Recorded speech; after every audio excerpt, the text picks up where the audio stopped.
Diabetes patient अक्सर परेशान रहते हैं कि वो सुबह में क्या ब्रेकफास्ट करें। कई बार कंफ्यूजन उनके ऊपर इतना ज्यादा हावी हो जाती है कि वो सही डिसीजन नहीं ले पाते और अनजाने में गलत खाना ही खा लेते हैं, जो अल्टीमेटली उनकी शुगर को और बढ़ा देता है। आखिर ब्रेकफास्ट में क्या खाना ठीक है? Bread, chapati, fruits, boiled vegetables, packaged cereals, दूध, चाय या पनीर, क्या ऐसा फूड आइटम ब्रेकफास्ट में लें जिससे शरीर को ताकत भी मिल जाए, एनर्जी भी मिल जाए और शुगर के लेवल के बढ़ने का डर भी बिल्कुल भी ना रहे? दोस्तों, मैं हमेशा अपने डायबिटीज के पेशेंट्स को समझाता रहता हूं कि आपको क्या खाना है, क्या नहीं खाना है। इससे ज्यादा आपको यह समझना जरूरी है कि आपके शरीर में चल क्या रहा है। दोस्तों, मैं आपको बताने वाला हूं आपके शरीर में सुबह के वक्त नाश्ते के समय पर क्या चल रहा होता है। और जाइएगा नहीं, मैं आपको ऐसी 10 ब्रेकफास्ट ऑप्शंस भी बताऊंगा बेहतरीन, जो आपके शरीर को ताकत भी देंगी, एनर्जी भी देंगी, आपके वजन को कंट्रोल रखने में, ठीक रखने में भी मदद करेंगी और शुगर के बढ़ने का खतरा भी नहीं रहेगा। दोस्तों, जो अर्ली मॉर्निंग का समय होता है, यानी कि सुबह 4 बजे से और 8 बजे का, ये जब आपके उठने का समय होता है, उस वक्त आपका शरीर आपको उठने के लिए तैयार कर रहा होता है। आपके शरीर को उस वक्त उठने के लिए एनर्जी की जरूरत होती है। तो आपके शरीर के अंदर मौजूद कुछ हार्मोन्स जैसे कि कोर्टिसोल और ग्रोथ हार्मोन, उनका लेवल बढ़ने लगता है। इंसुलिन हार्मोन का लेवल घटने लगता है और ये मिलकर आपके लीवर को इंस्ट्रक्शन दे रहे होते हैं और ज्यादा ग्लूकोज बनाने की। और ज्यादा ग्लूकोज इसलिए बनाया जाता है ताकि आप उठते वक्त एनर्जेटिक फील करें, आपके शरीर को एनर्जी की कमी ना हो। एक नॉर्मल आदमी के हिसाब से तो ये बिल्कुल ठीक है, लेकिन जब बात डायबिटीज पेशेंट की आ जाती है तो ये उसके शुगर के बढ़ने का कारण बन जाता है। जब कोई भी डायबिटिक पेशेंट सुबह उठ के अपनी शुगर चेक करता है तो वो काफी ज्यादा बढ़ी हुई आती है और इस पूरी प्रक्रिया को कहा जाता है डॉन फिनोमिना। ये एक नेचुरल स्वाभाविक प्रोसेस है जो सभी के शरीर में चल रहा है, बट डायबिटीज पेशेंट के लिए परेशानी का कारण बन गया है। दोस्तों, वैसे तो माना जाता है कि ब्रेकफास्ट सबसे बेहतरीन समय है खाना खाने का, और कई कोटेशंस में भी ऐसा कहा जाता है कि जो नाश्ता है आपका वो राजा की तरह होना चाहिए और आपका डिनर एक गरीब आदमी की तरह होना चाहिए। लेकिन कुछ सावधानी रखने की जरूरत है। अगर आपने अपना डिनर रात को देर से किया है और सुबह उठने के बाद भी आपको फीलिंग ऑफ फुलनेस है, आपका पेट भरा हुआ है, आपको भूख नहीं लग रही है, आपकी टंग पर एक व्हाइट कोटिंग मौजूद है और आपने जब अपना ब्लड शुगर टेस्ट किया वो 300 से ऊपर जा रहा है, तो ये सीधा सा मतलब है, ये सीधा सा इशारा कर रहा है कि फिलहाल ब्रेकफास्ट ना किया जाए। उधर से डॉन फिनोमिना भी आपकी बॉडी में एक्टिव है जो फर्दर आपकी शुगर को बढ़ा सकता है। ग्रोथ हार्मोन और कॉर्टिसोल का लेवल भी बढ़ा हुआ है जो फर्दर आपकी शुगर को बढ़ा सकता है। ऐसे में नाश्ते को छोड़ देना, नाश्ता ना करना या नाश्ते को थोड़ा लेट कर देना ही किसी भी डायबिटीज पेशेंट के लिए बेहद फायदेमंद होने वाला है। ऐसे में बेहतर है कि आप 1-2 घंटे और वेट कर लें और उसके बाद अपना ब्रेकफास्ट करें। लेकिन कई बार उस 1-2 घंटे के पीरियड में भी कुछ हल्का सा खाने का मन कर रहा होता है। शरीर को जरूरत नहीं है, सिर्फ आपका मन कर रहा है। बेहतर तो यह है कि उठने के 1-2 घंटे तक कुछ ना खाया जाए, लेकिन फिर भी अगर कुछ मन में लालच आ जाए, कुछ खाने का मन करे, तो आप ग्रीन टी ले सकते हैं, सिनेमन टी ले सकते हैं, रात को भिगोए हुए मेथी दाने का पानी और मेथी दाना खा सकते हैं, और एक एल्कलाइजिंग ड्रिंक यानी कि पानी के अंदर थोड़ा सा नींबू मिलाकर भी आप ले सकते हैं। ये सभी एनर्जी ड्रिंक आपको गुड मॉर्निंग करने में बेहद मददगार होंगे और साथ ही साथ शुगर के बढ़ने का खतरा तो बिल्कुल भी नहीं होने वाला। और जब आपको उठे हुए 1 से 2 घंटे बीत जाए तो आप 10 तुलसी की पत्तियां और एक छोटा सा अदरक का टुकड़ा मुंह में रख लें और अगले 4-5 मिनट उसे चबाते रहें। इससे बनने वाला जूस जब आपके पेट में जाएगा, यह आपके डाइजेशन को और मेटाबॉलिज्म को तैयार कर देगा, एक्टिवेट कर देगा। और इसके बाद आप बहुत समझदारी से अपने ब्रेकफास्ट को प्लान कर सकते हैं। दोस्तों, आप अपने ब्रेकफास्ट को हमेशा प्रोटीन, फाइबर और हेल्दी फैट के इर्द गिर्द ही प्लान करें। कार्बोहाइड्रेट बहुत कम हो, ऐसी फूड आइटम को ही आप सुबह में नाश्ते के लिए सिलेक्ट कर सकते हैं।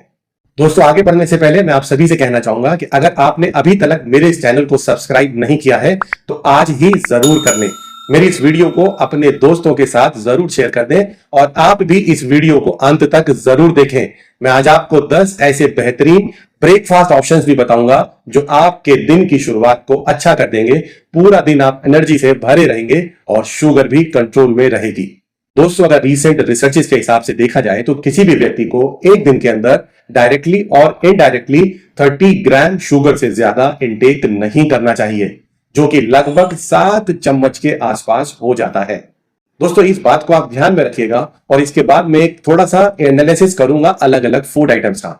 आप खुद समझना शुरू कर देंगे कि कौन सा खाना आपके लिए एज ए ब्रेकफास्ट ठीक है और क्या आपको ब्रेकफास्ट में बिल्कुल भी नहीं लेना चाहिए। अगर मैं एक व्हाइट ब्रेड स्लाइस की बात करूं तो उसके अंदर लगभग 40 ग्राम वजन होता है, 19 ग्राम उसके अंदर कार्बोहाइड्रेट्स मौजूद हैं और अगर मैं इसे शुगर के रूप में कन्वर्ट कर इक्विवेलेंट वैल्यू निकालूं तो ये लगभग 5 छोटे चम्मच शुगर के बराबर बन जाता है। इसी तरीके से आजकल मार्केट में फेमस मूसली सीरियल्स जो कि हमें ब्रेकफास्ट में खाने की सलाह दुनिया भर के टीवी और न्यूज एड्स दे रही हैं, अगर उसके अंदर नो एडेड मूसली भी आप ले रहे हैं जिसमें अलग से शुगर नहीं जोड़ी गई है, डाली गई है, अगर उसका आप 40 ग्राम भी सुबह में खा लेते हैं उसके अंदर फिर भी 28 ग्राम कार्बोहाइड्रेट्स मौजूद हैं, जिसका सीधा सा मतलब है कि यह 7 छोटे चम्मच शुगर आपको दे रहा है। और अगला बहुत ही फेमस ब्रेकफास्ट जो आजकल हमें टीवी पर सबसे ज्यादा दिखाई दे रहा है, कॉर्नफ्लेक्स। अगर आप इसका 30 ग्राम भी ले लेते हैं, लगभग 25 ग्राम कार्बोहाइड्रेट्स इसमें भी मौजूद है, जो कि 6 छोटे चम्मच शुगर के बराबर हो जाता है।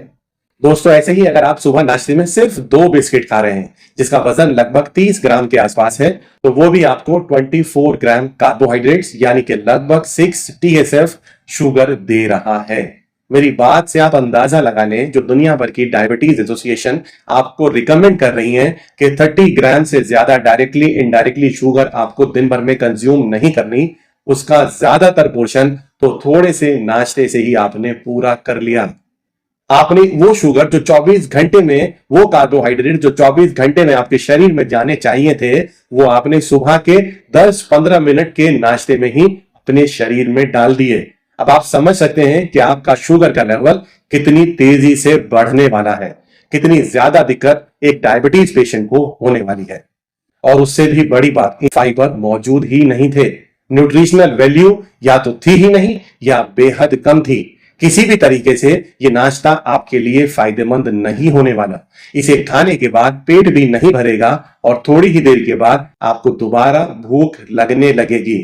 और दुनिया भर की पैकेज्ड फूड बनाने वाली कंपनीज चाहती क्या है कि आप दोबारा से फिर कुछ पैकेट खोलें और फिर कुछ खा लें और उनका और रेवेन्यू जनरेशन शुरू हो जाए।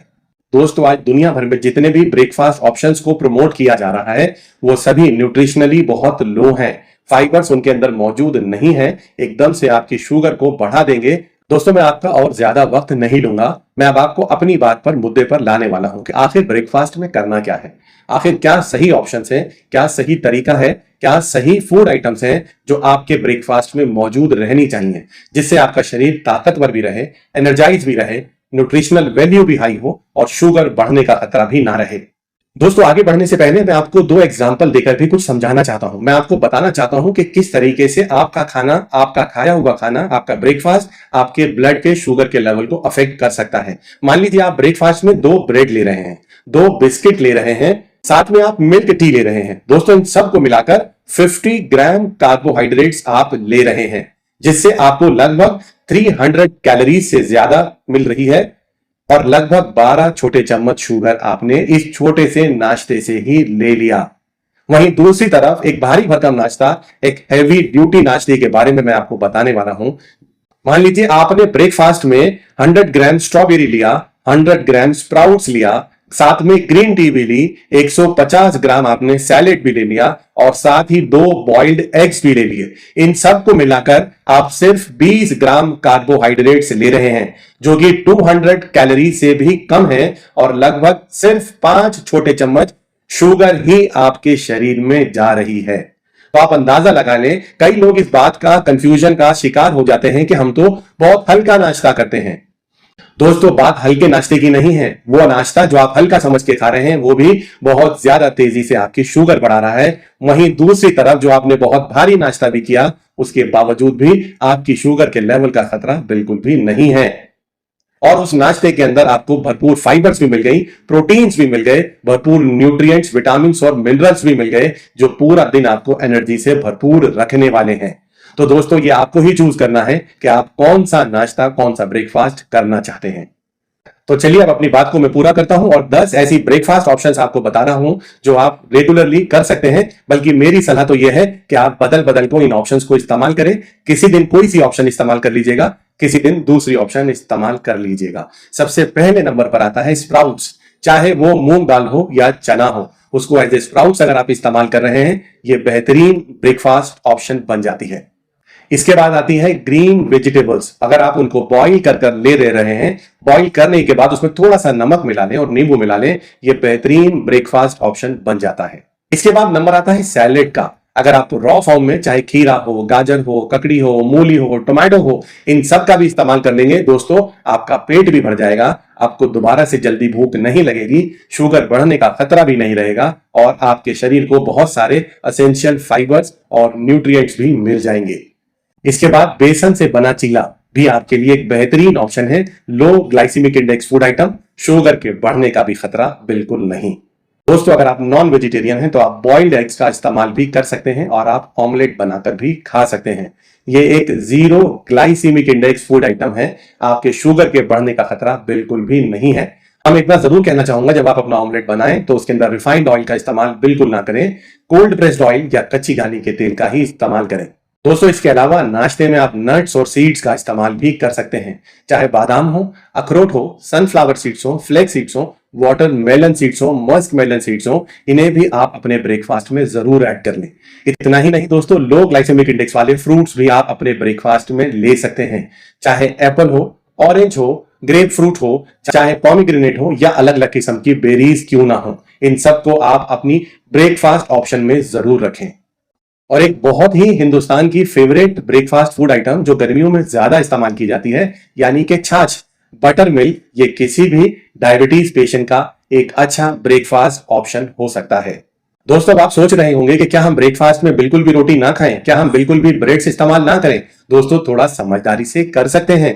कैसे? कि अगर आप रोटी खाना चाहते हैं तो मल्टी ग्रेन आटे से बनी रोटी ही इस्तेमाल करें और साथ में रोटी थोड़ी कम लें, सब्जी या दाल साथ में थोड़ा ज्यादा ले लें। और दोस्तों इतना ही नहीं, अगर आप और समझदारी दिखाएं तो इन रोटियों पर आप देसी घी लगाकर खा लें। ये एक बेहतरीन कॉम्बिनेशन बन जाता है किसी भी डायबिटीज पेशेंट के लिए। सब्जी में मौजूद फाइबर और देसी घी में मौजूद फैट रोटी के अंदर मौजूद कार्बोहाइड्रेट्स को एकदम से एब्जॉर्ब नहीं होने देगा, शुगर का लेवल एकदम से नहीं बढ़ेगा। दोस्तों वैसे तो मैं लोगों को ब्रेड्स खाने के लिए मना ही कर देता हूं, लेकिन एक मैं सिद्धांत, एक फॉर्मूला आज आपको बता देता हूं, 5:1। या अगर आप कोई भी मार्केट से ब्रेड खरीद रहे हैं, उसके ऊपर उसके न्यूट्रिशनल फैक्ट्स लिखे हुए होते हैं, उन्हें भी आप पढ़ लें थोड़ा समझदारी से। और दो चीज जरूर पढ़ लें, एक टोटल कार्बोहाइड्रेट्स और उसके अंदर मौजूद डाइटरी फाइबर्स, और उन दोनों को आपस में डिवाइड कर लें। अगर ये रेशियो 5:1 आ रही है, 6:1 आ रही है, या अगर मैं ब्रॉडली बोलूं 10:1 के अंदर ही है, तो ये ब्रेड आप खा सकते हैं थोड़ी सी मात्रा में। लेकिन अगर ये 10:1 से ज्यादा चली गई है तो ऐसी ब्रेड्स आपको बिल्कुल भी नहीं खानी है। इसका सीधा सा मतलब है इन ब्रेड्स के अंदर फाइबर्स मौजूद नहीं है, और अगर मौजूद है तो सिर्फ रिफाइंड मैदा, जो एकदम से ग्लूकोज में कन्वर्ट हो जाएगा, एकदम से आपकी ब्लड की शुगर के लेवल को बढ़ा देगा। दोस्तों वैसे तो मैं आपको उस ब्रेड का नाम बता सकता हूं जिस ब्रेड के अंदर 5:1 या 6:1 के रेशियो में टोटल कार्बोहाइड्रेट्स और फाइबर मौजूद है, जो डायबिटिक फ्रेंडली हो जाती है। और मैं चाहता हूं कि यह रिसर्च आप खुद करें, आप खुद उस ब्रेड को ढूंढें और उसे इस्तेमाल करें, बहुत ज्यादा नहीं, कभी कभार। और साथ में उस ब्रेड के ऊपर थोड़ा सा ग्रीन वेजिटेबल्स भी रख लें, टमाटर भी रख लें, ताकि एकदम से सिर्फ कार्बोहाइड्रेट्स ही ना मिले, आपको फाइबर्स भी मिल जाएं और शुगर का लेवल और अच्छे से कंट्रोल हो जाए। और अगर आप चाहें तो इसी चुनी हुई ब्रेड के ऊपर आप ऑमलेट रखकर भी खा सकते हैं। बस ध्यान रखें कि जो ब्रेड है वो हाई फाइबर रिच होनी चाहिए और जो ऑमलेट है वो रिफाइंड ऑयल से बना हुआ नहीं होना चाहिए। और जाते जाते मैं एक बात और बता दूं दोस्तों, बहुत सारे लोग आजकल ओट्स खाना भी पसंद करते हैं। अगर ओट्स होल ग्रेन से बना है, आप इस्तेमाल कर सकते हैं। बहुत ज्यादा रिफाइंड या बहुत ज्यादा प्यूरिफाइड प्रोसेस्ड ओट्स का इस्तेमाल ना करें। तो दोस्तों मुझे उम्मीद है कि मैंने जो आपको आज ये ब्रेकफास्ट की ऑप्शंस बताई, आपके शरीर में चल क्या रहा है ये बताया, ये सभी जानकारी एज ए डायबिटिक पेशेंट आपको बेहद मददगार होने वाली है। दोस्तों इस वीडियो को सिर्फ अपने तक ही मत रखिएगा, अपने दोस्तों के साथ, डायबिटीज के पेशेंट के साथ भी जरूर शेयर कर दीजिएगा, क्योंकि इससे आपको मिलने वाला नाश्ता उस नाश्ते को चूज करने की समझ आपको मिल जाएगी और आप समझदारी से बेहतरीन तरीके से ताकतवर नाश्ता कर पाएंगे, जो पूरा दिन आपको फीलिंग ऑफ फुलनेस देगा। दोबारा जल्दी से भूख नहीं लगेगी, आपकी शुगर भी कंट्रोल में रहेगी, आपके वाइटल ऑर्गन्स को भी एसेंशियल न्यूट्रिएंट्स मिल जाएंगे, आपकी गट को भी जरूरी फाइबर मिल जाएंगे, जिससे आपकी गट हेल्थ भी अच्छी रहेगी, गुड बैक्टीरिया भी अच्छे रहेंगे, आपकी इम्यूनिटी भी अच्छी रहने वाली है।